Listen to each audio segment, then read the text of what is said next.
Saudara dan saudari terkasih, Injil kita hari ini diambil dari Injil Matius bab 22 ayat 1 sampai 14. Sekali peristiwa, Yesus berbicara dalam perumpamaan kepada para imam kepala dan tua-tua bangsa Yahudi. Hal kerajaan surga seumpama seorang raja yang mengadakan perjamuan kawin untuk anaknya. Ia menyuruh hamba-hambanya memanggil orang-orang yang telah diundang ke perjamuan kawin itu. Tetapi orang-orang itu tidak mau datang. Ia menyuruh pula hamba-hamba lain, pesannya, "Katakanlah kepada orang-orang yang diundang itu, sesungguhnya hidangan telah kusediakan, lembu-lembu jantan dan ternak piaraanku telah disembelih. Semuanya telah tersedia, datanglah ke perjamuan kawin ini." Tetapi orang-orang yang diundang itu tidak mengindahkannya. Ada yang pergi ke ladangnya, ada yang pergi mengurus usahanya, dan yang lain menangkap hamba-hambanya itu, menyiksanya dan membunuhnya. Maka murkalah raja itu, lalu menyuruh pasukannya ke sana untuk membinasakan pembunuh-pembunuh itu dan membakar kota mereka. Sesudah itu ia berkata kepada hamba-hambanya, "Perjamuan kawin telah tersedia, tetapi orang-orang yang diundang tadi tidak layak untuk itu. Sebab itu pergilah ke persimpangan-persimpangan jalan dan undanglah setiap orang yang kamu jumpai di sana ke perjamuan kawin itu." Maka pergilah hamba-hamba itu dan mereka mengumpulkan semua orang yang dijumpainya di jalan-jalan, orang-orang jahat dan orang-orang baik, sehingga penuhlah ruangan perjamuan kawin itu dengan tamu. Ketika raja itu masuk untuk bertemu dengan tamu-tamu itu, ia melihat seorang yang tidak berpakaian pesta. Ia berkata kepadanya, "Hai saudara, bagaimana engkau masuk kemari dengan tidak mengenakan pakaian pesta?" Tetapi orang itu diam saja. Lalu kata raja itu kepada hamba-hambanya, "Ikatlah kaki dan tangannya, dan campakkanlah orang itu ke dalam kegelapan yang paling gelap. Di sanalah akan terdapat ratap dan kertak gigi. Sebab banyak yang dipanggil, tetapi sedikit yang dipilih. Berbahagialah orang yang mendengarkan sabda Tuhan dan tekun melaksanakannya. Sabdamu adalah jalan, kebenaran dan hidup kami."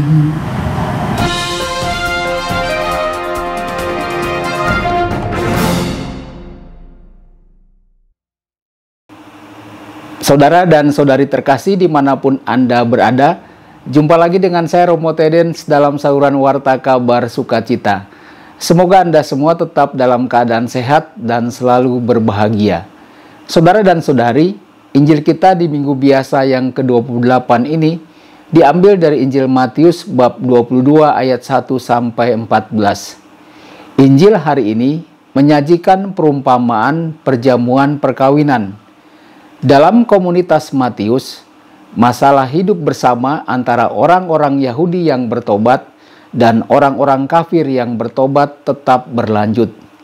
Orang-orang Yahudi memiliki norma kuno yang melarang mereka untuk makan bersama dengan orang-orang kafir.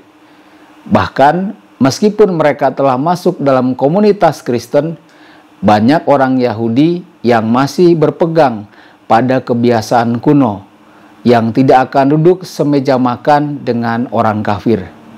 Saudara dan saudari, Petrus memiliki konflik di komunitas Yerusalem karena dia telah memasuki rumah Kornelius, seorang yang tak bersunat, dan telah makan bersamanya. Masalah yang sama ini ada meskipun dengan cara yang berbeda dalam komunitas Lukas. Dalam komunitas Lukas, terlepas masih ada diskriminasi ras, strata sosial, dan gender, namun mereka masih memiliki mentalitas yang baik, yakni mau saling berbagi dan peduli satu sama lain. Untuk alasan inilah dalam Injil Lukas, undangan pesta perjamuan ditujukan kepada semua orang. Pemilik pesta marah dan kesal karena tamu yang diundang pertama tidak mau datang. Maka ia mengirim pelayannya untuk memanggil orang miskin, orang lumpuh, tunanetra, dan mengundang mereka untuk hadir dan ikut serta dalam perjamuan, dan semua orang lainnya, hingga rumahnya menjadi penuh undangan. Dalam Injil Matius kali ini, bab 22 ayat 1-14, bagian pertama dari perumpamaan mempunyai tujuan yang sama dengan Injil Lukas. Dikatakan bahwa pemilik pesta memerintahkan para pelayan untuk memperkenankan orang yang baik dan buruk untuk ikut dalam pesta. Tetapi pada akhirnya dilanjutkan dengan perumpamaan lain tentang pakaian pesta. Artinya, mestilah memantaskan diri di hadapan Allah. Ayat 1-2. Undangan ditujukan kepada semua orang. Ada yang mengatakan bahwa perumpamaan ini ditujukan untuk para imam kepala dan tua-tua bangsa Yahudi. Perumpamaan diawali dengan kerajaan surga dibandingkan dengan seorang raja yang mengadakan pesta untuk perkawinan putranya. Saudara dan saudari, perkataan awal perumpamaan ini mengingatkan harapan banyak orang untuk selalu bersama dengan Allah. Yesus Putra Allah adalah mempelai pria yang datang untuk mempersiapkan pesta perkawinan. Lalu ayat 3-6. Para tamu undangan tidak mau datang. Raja yang punya pesta mengundang dengan sedikit paksaan, tetapi mereka tidak mau datang juga. Mereka tidak mau beriman kepada Allah. Mereka bahkan menangkap dan membunuh para utusan raja. Ayat 7. Reaksi raja sangat mengejutkan. Murkalah raja lalu menyuruh pasukannya untuk membinasakan pembunuh-pembunuh itu dan membakar kota mereka. Saudara dan saudari, apa arti dari sikap raja ini? Perumpamaan ini ditujukan kepada para imam kepala dan tua-tua bangsa Yahudi yang bertanggung jawab atas bangsanya. Yesus sering berbicara kepada mereka tentang perlunya pertobatan. Yesus bahkan meneteskan air mata ke atas kota Yerusalem. Dan 40 tahun kemudian Yerusalem dihancurkan. Ayat 8-10. Perjamuan perkawinan tidak dibatalkan. Untuk ketiga kalinya, raja mengundang banyak orang untuk hadir dalam pesta perkawinan putranya. Dia mengatakan kepada para pelayannya, perjamuan perkawinan sudah siap, tetapi mereka yang diundang tidak layak. Maka pergilah ke persimpangan jalan dan undanglah semua orang yang kalian temukan untuk datang ke pesta perkawinan. Orang-orang yang baik dan buruk diundang semuanya. Orang-orang yang buruk adalah orang-orang kafir yang juga diundang untuk ikut dalam pesta perkawinan. Ayat 11-14, pakaian pesta.